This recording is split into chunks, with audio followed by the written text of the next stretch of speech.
Feel as though I've hit rock bottom, but seems like John wants to get me down there further, and I don't think I can go any lower.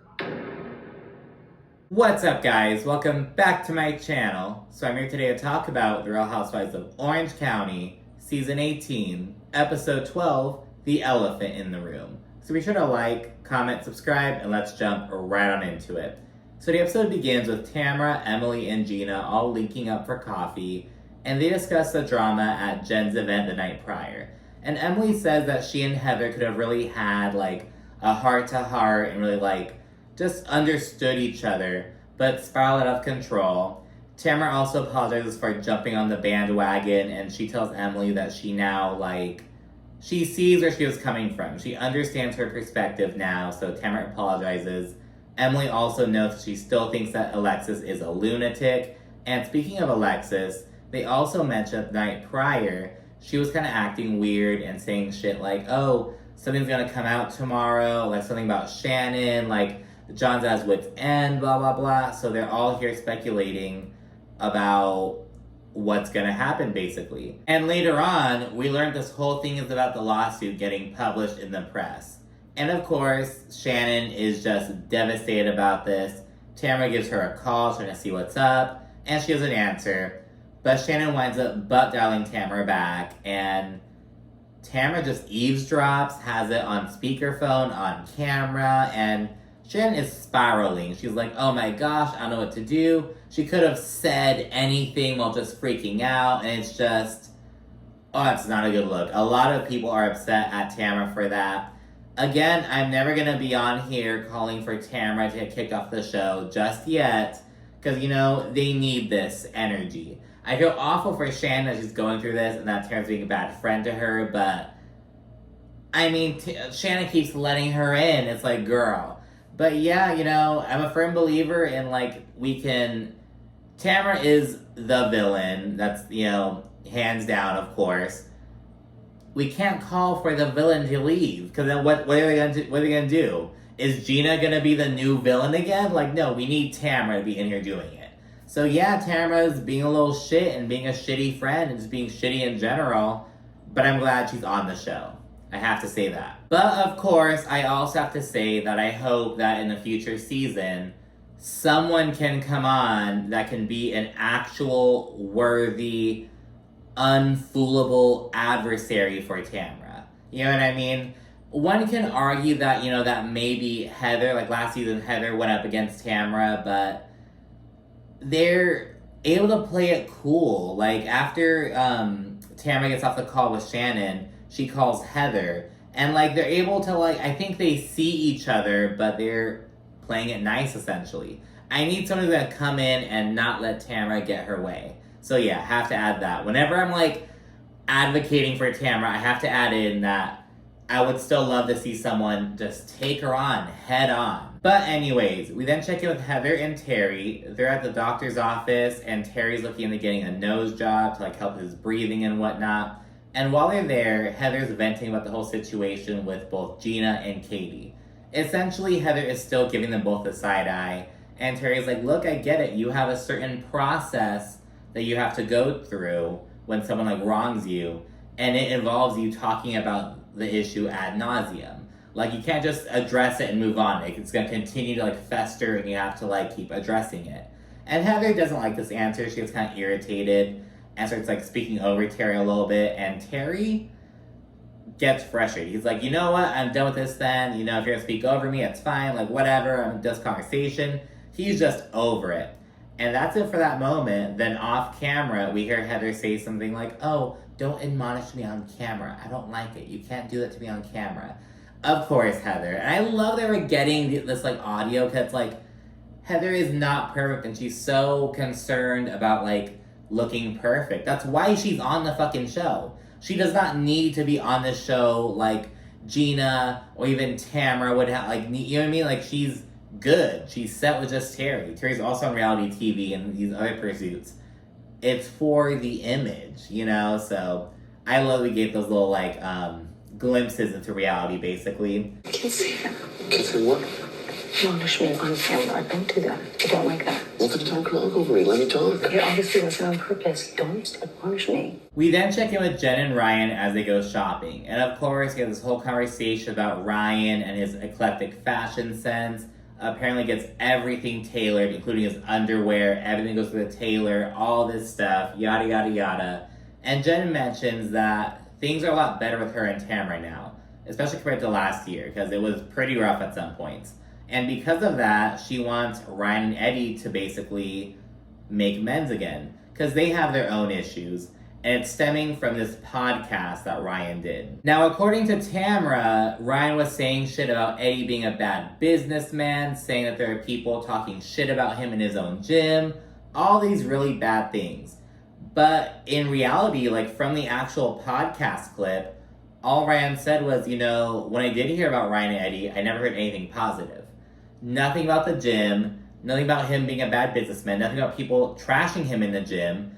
It was just about him having, I guess, just not really good perception out and about, basically. But he didn't talk about the gym. Tamra also accused him of, talking about her as a bad mother, which he did not do.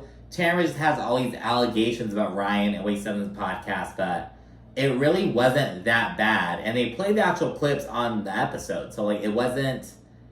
Tamra was very heavily mistaken. And because of this, Ryan's like, I have no issues, but... He also says that Eddie just isn't a dude, which that was fucking hilarious. He's just not a guy's guy. He's just he's a little bitch. He's just not a dude. And so it's okay, whatever, Ryan.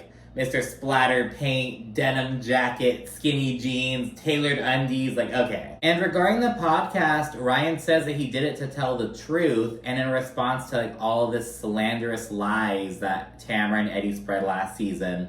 Which, again, who knows if they're lies or not, but Ryan didn't like what they were saying. So he said that he went on there to clear the record, tell the truth. Again, he didn't say any of these slanderous things that Tamra's accusing him of saying, but that's another story. And Ryan says that he's happy to chat it out with Eddie, but Eddie is not interested. So can we get a little bit of a back and forth kind of scene? So yeah, that's that between them. We'll see some more later on. Shannon then FaceTimes one of her twin girls, and she gives an update on the whole John Jansen lawsuit situation. Shannon says she feels like she hit rock bottom, and she says that she's not sure if things can get any worse. Then, later that same day, the lawsuit is reported on in the press. Specifically, People magazine. And according to Tamra, now it makes sense. Now it makes sense why Alexis was being all weird the night prior. She's saying all these cryptic things. Now it makes perfect sense because they all knew about the lawsuit already, but now the world knows. Now it's being reported in People magazine, not even some online blog. It's a reputable magazine. Tamra also says that Shannon is in the fetal position somewhere, which I found so callous, but also so funny to say. Cause it's also you're probably right, but you don't have to fucking say it like that, bitch. You know what I mean? Oh my goodness. Anyways, Tamra tries calling Shannon, and Shannon winds up butt dialing her back. And again, Tamra puts it on speakerphone. She's right there, just silently listening, and it was just so awful. He speaks to her character, basically. Tamra then calls Heather after to basically debrief and talk about it. And per the butt dial, Shannon thinks that Alexis got the word out through her publicist. That she put her publicist onto this, and he, leaked the news to People, all this jazz. And, considering the fact that Alexis also involved in, the earlier lawsuit by Jim Bellino, by the fact that John Jansen is just some fucking oaf who doesn't even have a publicist, whereas Alexis is more connected and familiar with, that landscape. I kind of get it, but at the same time, it's word just gets out, girl. I don't know, I get it. Tamra thinks that Shannon is looking too deeply into it. I understand that perception, but who knows at the end of the day, whatever. And Heather points out that this whole thing is counterintuitive, because again, John Jansen's always said, I don't like being in the limelight. I'm not a fan of this lifestyle. Yet here he is. He could have gone back to his own life after Shannon. But he chose to go with Alexis, be thrust way into the limelight more than he ever was with Shannon. Because now it's this salacious thing, So it's if you hate the limelight, why are you out here having these articles make People magazine. Dude, it doesn't make any sense. And people have been saying this, so I'm so glad it's being acknowledged on the actual show. Because it's like, weren't you just saying that you didn't really like being the center of attention? Now look at you, dude. Like, what the fuck happened? We then learn that Katie is having Tamra, Jen, Emily, and their respective partners over for a little couples night. Shannon wasn't invited because she's single. Gina was busy. And Heather doesn't give a fuck and isn't going. But it's also she's with Terry with the nose job and whatnot. We see the reveal, yada, yada, yada. So yeah, that's happening later on.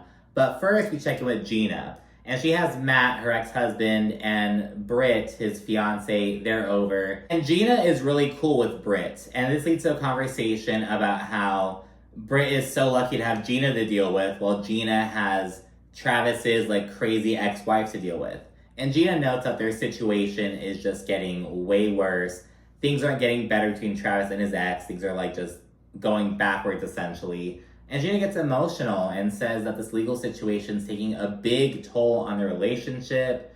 And she's like, things should be easier. It shouldn't be this hard. Like, this outside force shouldn't be impacting our relationship, you know? So that really sucks. And she says that it feels very unfair that someone would work to take this happiness from them. So it's like, Gina's really making it sound like this lady just does not like Travis. Like, it's not just some like baby mama drama essentially. It's like she is actively and intentionally trying to like make his life difficult, according to Gina, of course. And finally, we see everyone roll up to Katie's for a little couples dinner, and the tension between Ryan and Eddie is instantaneous.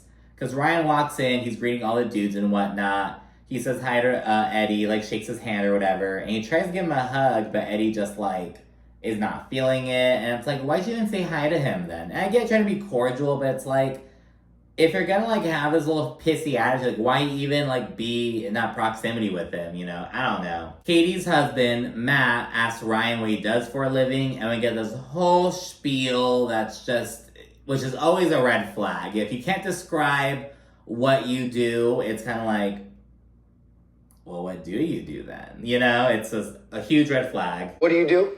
I'm in real estate development. Okay. Been in development. She's in mortgage industry for 15 years. Yeah. Do all projects, California, some out of the state, ground up construction and or flips, got into real estate development. Work from home ever since COVID changed a lot of things for a lot of us. I'm working on, 7 home development right now, so it's great. Oh, wow. Yeah. Okay, cool. And another red flag is that Tamra is drinking pretty fucking hard. So much so that Eddie has her like cut off. He's like, hey, just stop serving your drinks, man. She's guzzling drinks down. She even like spills some drink on Katie's floor, doesn't clean it up, just goes back to chugging her martinis. Like, she is feeling herself basically. And during dinner, the group discusses Alexis and Heather. And Emily mentions that while she doesn't think Heather was being malicious or like intentional with her, how she treated her essentially, it still hurt her, and she wanted Heather to acknowledge that basically. And she adds that, she's at the gym every day, which Ryan confirms, and that seeing that size 12 really hurt her psyche, and I get what she's saying, I've been kind of saying, oh, Emily, you've been on Ozempic, but it looks like she is still like at least at the gym working out. It's like, I get it. Okay, she's not just sitting at home doing the Ozempic like Heather Gay is on Salt Lake City. She's like doing other things. Okay, I'll stop being hard on Emily, I guess. But she's opening up about that. And because of this, Tamra now sees her perspective and really feels bad for her. So yeah, Tamra has really had a change of heart. They then said we were discussing Shannon's lawsuit situation, and we check in with Shannon as well, and we learn that she's really leaning on Archie right now. And I'm alone. But that's by choice. I want to be alone. I don't want to be, I don't have my kids home, but they're just alone. I have Archie. It's like, God, how old is Archie now? And he's a big boy too, and like big dogs don't live as long as like smaller dogs. I'm like, girl, Archie's like on the older side. I think we've seen him on here for a few years already, so I don't know. Shannon needs to get another pet. You need to get ready for that shit, damn it. But yeah, it's She's really leaning on him right now, which is so sad to see. But anyways, back at the dinner at Katie's house, Tamra then mentions the elephant in the room between Ryan and Eddie. And also Tamra. Tamra has her own issues with Ryan as well. And again, this is because Ryan allegedly trashed her as a mother and bashed Eddie as a businessman, which both Ryan and Jen both deny. They're like, he never talked about that. He did one podcast. He never said anything about the business, never said anything about you as a mother. Like, that didn't happen. And the receipts show that Tamra is mistaken. She's wrong. Ryan did not say those things. He's telling the truth. You know, like, the receipts don't lie. And Ryan then mentions an allegation from last season. And he says that according to Eddie, one of Ryan's friends approached him and was like, oh, keep an eye out because Ryan likes to fuck married women. And Ryan's like, okay, that's not true. But even if it were true, why would you not, like, man up and come to me and address it? As a man, you should come to me and acknowledge that. Like, why are you just gonna, like, you're not gonna address it with me? Like, what the fuck? And Eddie's like, you're not a threat to me. You wouldn't take my wife in 100 years. You aren't a threat to me. I hate Eddie's voice. What am I, her keeper? What am I, her keeper? And yeah, after Eddie says that Ryan isn't a threat, Tamra's like, maybe my husband didn't address you because he's not a little bitch. Which doesn't make sense. It's like, no, your husband didn't address him because he is a little bitch. Like, if he weren't a little bitch, he would have addressed it with him. Because, I don't know, I still don't think it made sense. But again, Tamra is very drunk. Jen then questions why Tamra is doing this. Because remember, Jen was just talking about how, like, things are getting better between them. Like, they made such progress. So she's really taken aback. And Tamra says that she only told the truth about Ryan. Anything she said about him wasn't slanderous. It was the truth. Ryan then says that he never bashed her as a mother, which again, he did not. The interviewer was like trying to get him to bash her as a mother, but he shut that shit down. So he didn't engage in it. So, you know, did you not listen to the actual podcast, Tamra? Like, what are you doing? Tamra then mentions an Instagram post that Ryan made that got a lot of traction, actually. It was this repost, and it said, the only Ryan whose behavior Tamra should be worried about is this one. And it's a picture of Tamra's eldest son, Ryan. And there was an eggplant emoji and a camera emoji, like, overlaid onto it. And Tamra's like, you mentioned my son's dick pic that he sent when he was 18 years old that his ex-girlfriend sent out. Like, first of all, I don't think anyone knew about that or remembered about. Like, I don't think anyone knew, like, about that. So thank you for reviving this, Tamra. You know, it's like, no one knew. I sure as hell didn't know about that. You know what I mean? And it's true, though. I thought it was really apropos. Like, you're over here bitching about Ryan and his behavior. Ryan Boyajian, Jen's Ryan. It's like, no, you have your own son to worry about. The naked, wasted fucking asshole tried to, like, take advantage of Gretchen Rossi when she was drunk. Yeah, you have your own Ryan to take care of. And that's what the post was about. And it's like, I think it was very apropos given what was going on. I'm just gonna say it like that. And it is just madness at this point. And Jen then addresses Eddie and she's like, why are you just sitting there letting this all happen? And Eddie gives a whole non-response. What am I, her keeper? And Tamra claims that Eddie isn't a little bitch before Eddie suddenly grows a pair of balls. He's like, Tamra, stop. Like, cut it out. Like, stop. This isn't cool. And Tamra's like, okay. And as she's winding down and cursing up a storm, Ryan makes a comment like, oh, you're speaking like this at your age? And this seems to piss Tamra off, because then she says, oh, hey, Ryan, how's it going with the FBI? How's the FBI investigation? And Eddie shuts this shit down, and everyone at the table is just very confused. And in the confessional, Tamra reveals that Ryan was allegedly involved in some illegal gambling bullshit. Apparently, he's, like, always up in Vegas. One of his good friends was, like, involved in some case like that. So that's the allegation, apparently. Jen then addresses Eddie, and she says that she's always had respect for him and that she hates that this drama is, like, affecting them. At this point, Tamra storms the fuck out. Eddie is sitting there snug as a bug in a rug. And yeah, the episode ends with Ryan dragging Tamra in the confessional and Tamra stumbling out. Her marriage is a sham. Eddie is soft. He's unemployed. When others are doing well and real love is being shown, she can't handle it because it's everything she doesn't have. I guy's a piece of shit. Kidding me? Let me know what you think down in the comment section. Be sure to like and subscribe as well. And of course, stay tuned for more. Thank you for watching. Bye.